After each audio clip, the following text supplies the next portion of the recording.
Shalom bro and sister kasih. Salam sehat, salam sukacita. Berjumpa lagi bersama saya Rini. Kita akan bersama-sama merenungkan bacaan harian pada hari ini, hari Kamis 23 Juni 2022, yang diambil dari Injil Lukas pasal 1 ayat 57 sampai 66 dan ayat 80 dengan perikop kelahiran Yohanes Pembaptis, yang akan saya beri tema ketaatan yang membebaskan. Ayat yang berkesan buat saya ada pada ayat 64 yang berbunyi, "Dan seketika itu juga terbukalah mulutnya dan terlepaslah lidahnya, lalu ia berkata-kata dan memuji Allah." Bro and sis, apabila kita membaca Injil hari ini, pasti kita paham sekali ini bukan kisah yang asing.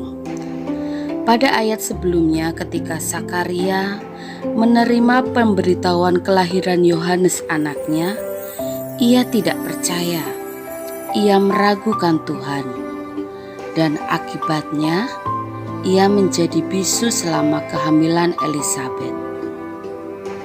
Uniknya, walaupun Sakaria pada awalnya tidak percaya pada Tuhan tentang kelahiran anaknya, tetapi ia dan Elisabet istrinya pada saat pemberian nama untuk anaknya, ia tetap taat pada Tuhan yang menghendaki anaknya diberi nama Yohanes. Dan secara ajaib terlepaslah lidahnya, sehingga Sakaria dapat berkata-kata lagi. Dan hal pertama yang ia lakukan adalah memuji nama Tuhan. Ada kalanya ketika kita tidak percaya pada Tuhan, kita menjadi masa bodoh, atau yang lebih parah lagi, kita meninggalkan Tuhan. Kita sering bersandar pada pikiran kita sendiri. Kita sering lupa akan hal yang kerap kali menjadi ungkapan Romo Carolus, bahwa Tuhan sedikit lebih pintar dari kita. Kadang kita membuat pembenaran atas ketidaktaatan kita. Kenapa harus taat pada sesuatu yang sulit dimengerti? Bro and sis, saya punya pengalaman waktu lulus SMP dulu. Waktu itu ibu saya menyarankan supaya saya sekolah di sekolah menengah farmasi di Solo. Mungkin pemikiran ibu saya waktu itu supaya setelah saya lulus sekolah, saya bisa langsung bekerja. Sebetulnya saya sama sekali tidak berniat dan berminat untuk sekolah di Solo, karena saya berpikir, aduh, sekolahnya jauh sekali, pasti nanti ngurus apa-apa sendiri, bahasanya susah. Jadi sewaktu tes masuk sekolah SMF, saya mengerjakan tidak sepenuh hati, ya asal mengerjakan saja. Ketika pengumuman penerimaan, saya berdoa supaya tidak diterima, supaya tidak lulus. Tetapi Tuhan menghendaki lain. Akhirnya saya lulus, diterima di sekolah itu, dan menjalaninya dengan banyak cerita.